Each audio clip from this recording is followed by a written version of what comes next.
guys, magandang hapon sa inyo. At ay gabi na pala, pero grabe pa yung araw. Sobrang liwanag. Kakauwi ko lang galing trabaho, tas naghatid din muna ako kay Isa. Tambay-tambay muna tayo dito sa tapat ng bahay, papahangin. Ang ganda dito kasi kita mo walang masyadong dumadaan ng mga sasakyan, di tulad nung dati naming tinitirhan. Yun, diba? Ganyan lang, payapa lang. Yung sa dati kasi naming tinitirhan, merong mga dumadaan na sasakyan kasi parang siya main road siya, yung dati naming bahay. Samantalang dito, ayan, ganyan lang, tahimik. Puro huni lang ng sigal yung maririnig mo. At ang gagawin ko ngayon ay, kung maaalala ninyo, dun sa nakaraang video, meron akong binabad na baka, which is yung ginawa nating beef tapa. Gagawin ko ngayon, isasalang ko na yon. Teka lang, ilalak ko muna yung pinto.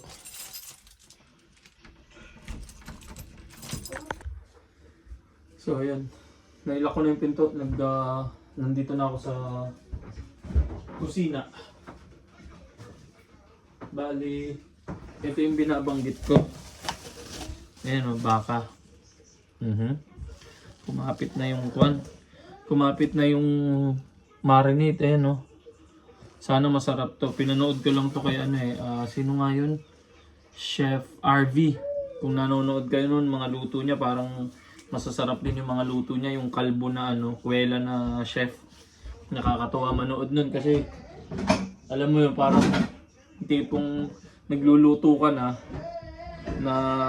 enjoy ka pa habang nanonood sa kanya kasi sobrang kuwela, nakakatawa siya panoorin. So titignan ko lang kung paano yung way niya ng pagluluto.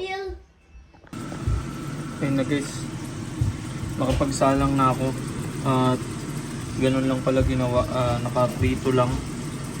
Maglalagay lang ng mantika tapos ayun ipiprito. Tingnan natin kung anong lasa na ito. Ayan pa, marami pa dito. Ang dami kong bitbit.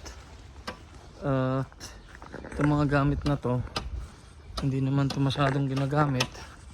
Ilalagay muna natin dito sa shed para medyo lumuwag lalo dun sa loob ng bahay. Nakasalang pa naman yung piniprito ko, so kilos-kilos muna tayo.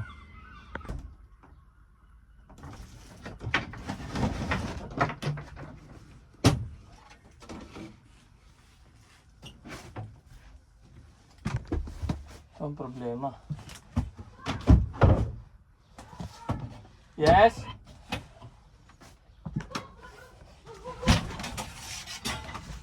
What are you doing?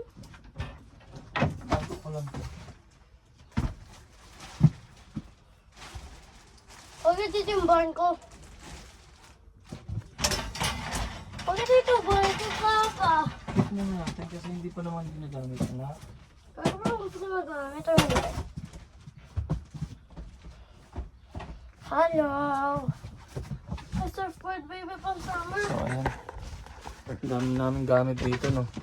Pagka na-clear na namin ng ayos yung yung loob ng bahay, ito next naming plano. Kasi sobrang dami nga namin gamit dyan, hindi namin alam kung anong gagawin namin. Papa. Kaya nilagay muna namin dyan, tapos kapag maayos na dun sa loob, i-check namin yung mga ginagamit pa namin. Tapos yung mga hindi na ginagamit is tapon or donate na yun.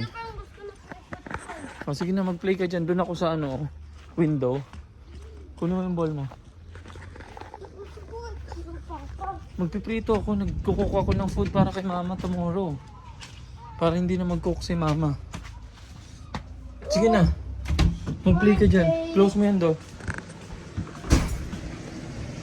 Ayan, safe pa rin naman yung baka natin, di ba? Okay pa rin naman siya. Papa, come here.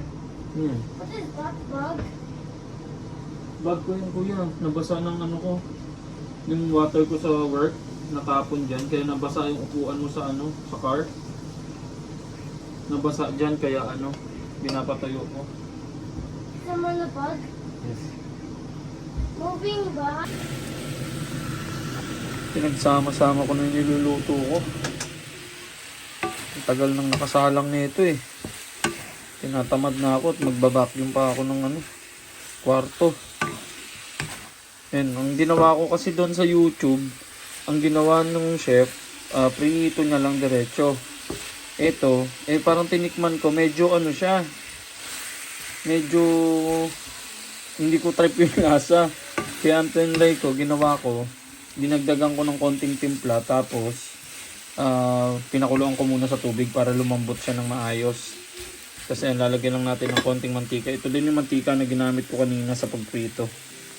Para hindi na tayo gagamit ng mantika pang bago. Gandang araw guys. Nasa trabaho na si Isa at kaming tatlo. Meron kaming pupuntahan. Ayun, kasama ko tong dalawang to. Magbabike-bike siya. Akyat kami doon sa taas. Papakita ko sa inyo na lang pag nandun na kami. Ayun guys, andito na agad kami. Babike-bike si Ispong, tas kami maglalakad-lakad. Aray ko, na-stuck. Dito na tayo nakasagras. Bakit ang itong bata ko may bike? Yes. Bike ko ba yun? No? Baka same lang. Uy, may German Shepherd. Ito yung hindi favorite ko. Yes.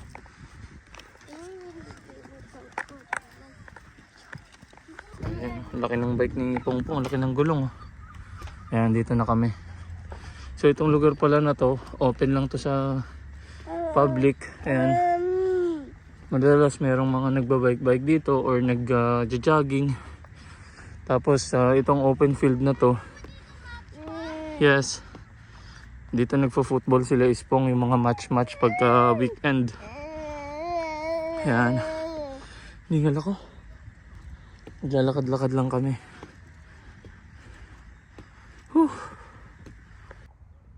Ayun na si Ispong. Ang layo niya na sa amin. Ayun yan, ganyan kalayo. Nawala na siya. Ayan, ayun siya. Diba? At least tumatapang na. Dati kasi ayaw niyan magbike dyan nung mag-isa siya kasi natatakot daw siya. Pero at least ngayon, nagkakaroon na siya ng tapang sa buhay. Ito naman, upo-upo lang. Walking ka, baby? Tabatchoy? Walk tayo, walk. Ayan, paglalakad-lakarin ko muna to. Ayan. Lakad-lakad lang siya. Tapos si kuya, ayan, nagfo-football. Ayan, sipa-sipa lang siya. Yes. Go, one more.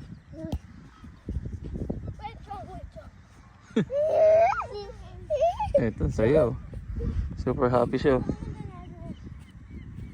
Go, walk ka, baby. Walk ka, walk.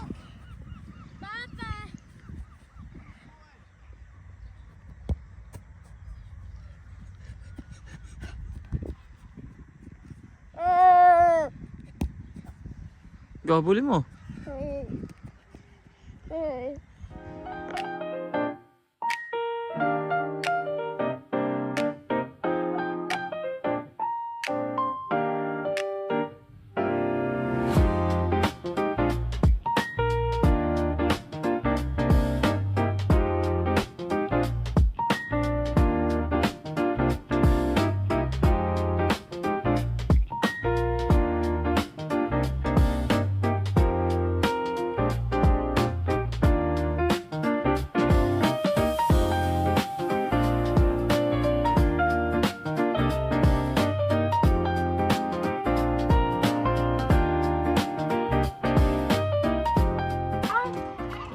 Pauwi na kami. Ay, gulat Pagod na. Pagod ka na, kuya? Yes, dry na net ko. Dry na? Kasi gusto ko na inom. Kasi gusto ko na inom drink. Yes, malapit lang naman kami dito sa bahay. Ano nga yung bahay? O, kita ko na. Tayo. Dito lang yung bahay namin. Sobrang lapit lang yun doon sa pinuntahan namin. Ayan, ito na. Dito na yung bahay namin. Hindi dito bahay natin. Wala all our stuff. Suggest natin bukot ang kuko. Yes. Ang kuko. What? Dito na kami ngayon sa loob ng bahay.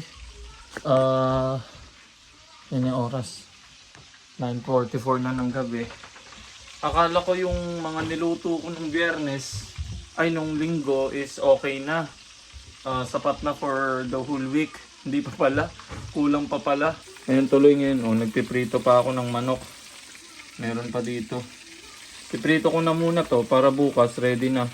Iinit na lang nila isa at makakain na sila agad. Ako kasi hindi naman ako nagbabaon ng kanin madalas. Kahapon lang, kanina pala, yung baon ko, nilagyan pala ako ni Isa ng kanin. Nagluto pala siya ng itlog kagabi. Pagkatapos niya magtrabaho, pag uwi niya, nagluto siya ng itlog, tapos merong fried rice, tapos yung tapa nga. Yun yung kinain ko kaninang lunch sa trabaho. Kaya wala na pala kaming ulam. Actually, meron pa sa ref, meron pang konti nung adobo.